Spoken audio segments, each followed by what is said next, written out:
Give you the headlines of the news coming out of China. There's a report that China has told its airlines to halt deliveries of new Boeing aircraft as well as parts. Now, this is one report. Now, what we know this time is that the Chinese government has asked its carriers to stop taking delivery of Boeing aircraft in the meantime, and this extends to aircraft-related equipment and parts from US companies. It wasn't supposed to happen like this. Boeing, the crown jewel of American aerospace, the pride of U.S. exports, the unshakable giant, suddenly finds itself cornered. No bombs, no missiles, just a silent command from Beijing. Stop taking Boeing planes. No warning, no ceremony, and no time to react. Now hundreds of jets sit idle. Billions of dollars in orders are vanishing into thin air. Entire U.S. supply chains are on the brink of collapse. Workers from Seattle to Kansas are bracing for pink slips. And Trump? He is watching the aviation empire he vowed to protect crumble under the weight of a 145% tariff he thought China wouldn't dare answer. But what really happened? How did the world's two biggest economies turn the aviation industry into a ticking time bomb? And how China became so bold, punishing Boeing. In this video, let's find out. In a single moment, a major artery of U.S. industrial exports was severed. Boeing, carrying 1,200 orders from Chinese airlines and a staggering $150 billion future pipeline, suddenly found itself standing exposed in the direct line of fire. This wasn't just another skirmish over manufactured goods or intellectual property rights. It was a strategic ambush aimed at America's pride, its most valuable high-tech industrial titan. And China had chosen its target carefully. Boeing was no ordinary exporter. Its very existence is intertwined with the lifeblood of American manufacturing. Roughly 26% of Boeing's global order book was tied to China-linked airlines and leasing companies. Every wide-body jet sale meant close to $300 million. Every single aisle jet around $110 million. And when you factored in spare parts, service contracts, and maintenance deals, Boeing's relationship with China easily generated $10 to $12 billion annually. But the significance went even deeper. Boeing's manufacturing ecosystem stretched across all 50 U.S. states, feeding thousands of small and medium-sized companies producing engines, electronics, seats, landing gear, and avionics. Every plane delivered wasn't just a financial transaction. It was a lifeline to entire communities and industries. When China chose to freeze Boeing deliveries, it wasn't retaliation out of anger. It was cold, strategic warfare. By striking at Boeing, Beijing knew it would not just hurt an American corporation, but would destabilize an entire section of the U.S. economy, ignite job losses across multiple states, and shatter investor confidence in a pillar of American industry. And it worked with terrifying efficiency. Boeing's stock plunged over 10% within days, wiping out over $20 billion in market value almost overnight, with analysts warning that a prolonged freeze could vaporize an additional $50 billion if the crisis persisted beyond 6 months. In one brutal move, China exposed the fragility at the heart of America's high-tech manufacturing dominance. It was no longer just about tariffs on goods. It had escalated into full-scale economic warfare, and Boeing, symbol of American aerospace prestige, had become the ground zero battlefield. The consequences of this strategic ambush soon became visible in every corner of the aviation world. Boeing CEO Kelly Ortberg, facing a crisis few had anticipated to escalate so quickly, confirmed the worst fears in a press briefing that sent fresh tremors through Wall Street. Chinese airlines, not merely pausing new orders, had stopped accepting planes already built and in transit. The storm had been brewing quietly but dangerously for years. Donald Trump's administration, long known for its aggressive tariffs on steel, solar panels, and tech products, decided to escalate the conflict into a riskier, far more explosive arena: civil aviation. The imposition of a crushing 145% tariff on Chinese imports wasn't just another pressure tactic to gain leverage. It was a direct dare. Trump and his advisors firmly believed that China's deep reliance on Boeing jets, critical for expanding their airlines and intercontinental routes, would corner Beijing into submission. But the Chinese leadership refused to play to the old script. Instead, with brutal simplicity and astonishing speed, they issued a command that stunned markets worldwide. Stop all deliveries, halt all future purchases. Entire fleets of brand-new 737 MAX jets, once destined to touch down in Shanghai, Beijing, and Guangzhou, were now being rerouted back to U.S. ports. Planes with nowhere to go, grounded by geopolitical fury. Spare parts shipments, which ensured the maintenance and safety of hundreds of jets in operation across China, were immediately frozen.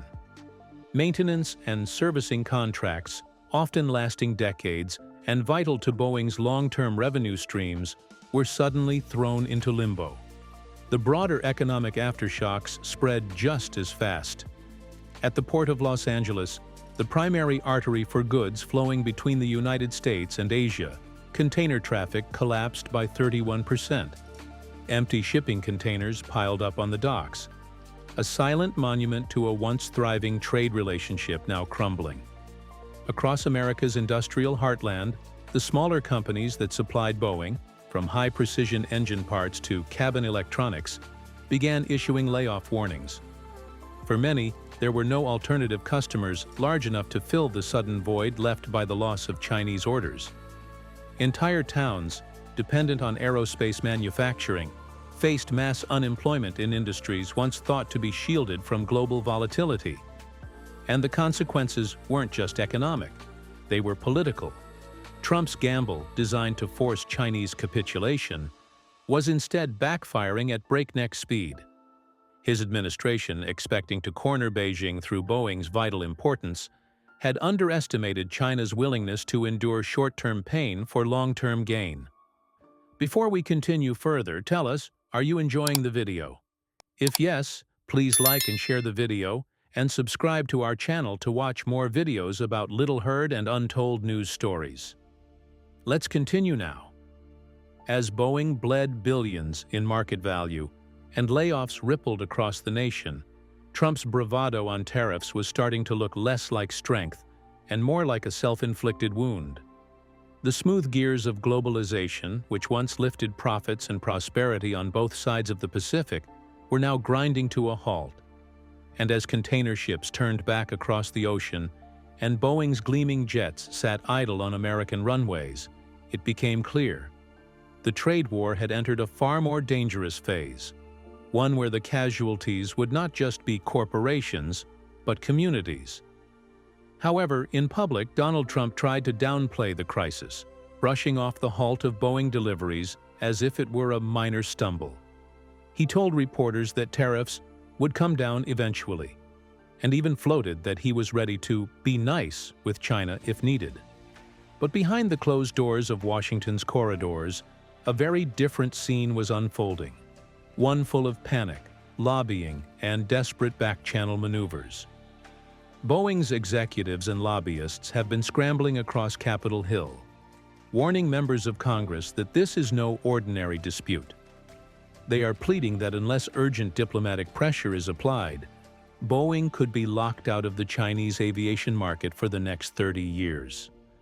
They argue that this isn't just about corporate profits. It's about permanently crippling America's dominance in one of the most critical industries on Earth. They point out that Airbus, Boeing's European rival, has already sensed the opportunity and is ramping up production aggressively, positioning itself to fulfill China's aircraft needs that Boeing is now unable to meet. And they are right to be terrified. If China successfully restructures its future fleet purchases toward Airbus and its own domestic manufacturer, COMAC, Boeing's loss won't be a temporary blow. It will be a catastrophic, irreversible collapse in its largest growth market. The consequences wouldn't just be corporate. They would ripple across America's industrial base, killing tens of thousands of jobs and eroding U.S. global influence. This isn't a trade setback anymore. It is becoming a permanent strategic defeat, and Washington is only beginning to realize how deep the wound could go. However, questions arise on how China is managing to do it. Of course, China knows full well that slamming the brakes on Boeing deliveries comes at a cost for itself, too. Chinese airlines urgently need new jets to serve an exploding domestic and international demand. Replacing Boeing with Airbus or Comac overnight is impossible. Airbus production slots are booked years ahead. Transitioning fleets from Boeing to Airbus requires massive investments in pilot retraining, spare parts inventory changes, maintenance system upgrades, costing airlines millions in unexpected expenses and years of logistical headaches.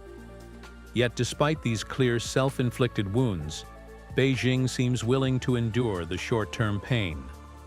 Because in the cold logic of economic warfare, China has calculated that hurting itself is acceptable, as long as America hurts more. In the eyes of Chinese policymakers, Boeing's collapse would be a strategic humiliation for Washington, a blow that would reverberate for decades across industries beyond aviation. Already, Chinese state media are beginning to hint at broader retaliatory steps. Discussions are surfacing about reducing imports of U.S. agricultural products, slashing semiconductor purchases, and targeting strategic goods like chemicals, vehicles, and pharmaceuticals. If even a fraction of these threats materialize, the second shockwave from the trade war could shatter fragile sectors of the global economy that are only now recovering from pandemic disruptions. The world is watching nervously, knowing that the economic fire lit by the Boeing retaliation could spread into a wildfire engulfing multiple industries and continents. Now, when analysts run the numbers, the scale of Boeing's nightmare becomes almost unbearable to contemplate. There are $150 billion worth of existing and future Chinese orders hanging by a thread, a colossal figure that represents years of planned production and revenue forecasts. Every year, Boeing has depended on China for about $10 to $12 billion in sales, a huge anchor for its commercial division. Now that anchor is slipping fast. If the standoff continues, Boeing's market capitalization could shrink by $50 billion or more, a financial collapse that would ripple far beyond Wall Street. Boeing employs over 140,000 workers directly and supports hundreds of thousands more across its vast supply chain. From engine manufacturers in Ohio to electronics firms in Arizona to maintenance contractors in Texas, entire industries are now facing the abyss because of a geopolitical gamble gone wrong. Every day that deliveries remain frozen, every week that negotiations fail, the bleeding gets worse. Boeing's dreams of riding China's aviation boom deep into the 2030s, fueling expansions in Asia, opening new routes, and cementing its dominance are collapsing before the world's eyes. And if Airbus manages to capture even a fraction of the lost contracts, it won't just be a loss for Boeing. It will be a slow-motion collapse of an American industrial icon. Do you think Boeing can survive this shock? Or will Trump back down to save the aviation industry? In the comment section below, share your thoughts on how badly this will hit the U.S. economy if the standoff lasts another year. Do you want to watch more videos like this one? If yes, subscribe to our channel and press the bell icon next to it. We bring videos on topics that might sound controversial, mysterious, and shocking, but are profound and authentic. Thanks for watching, and until the next video, stay tuned.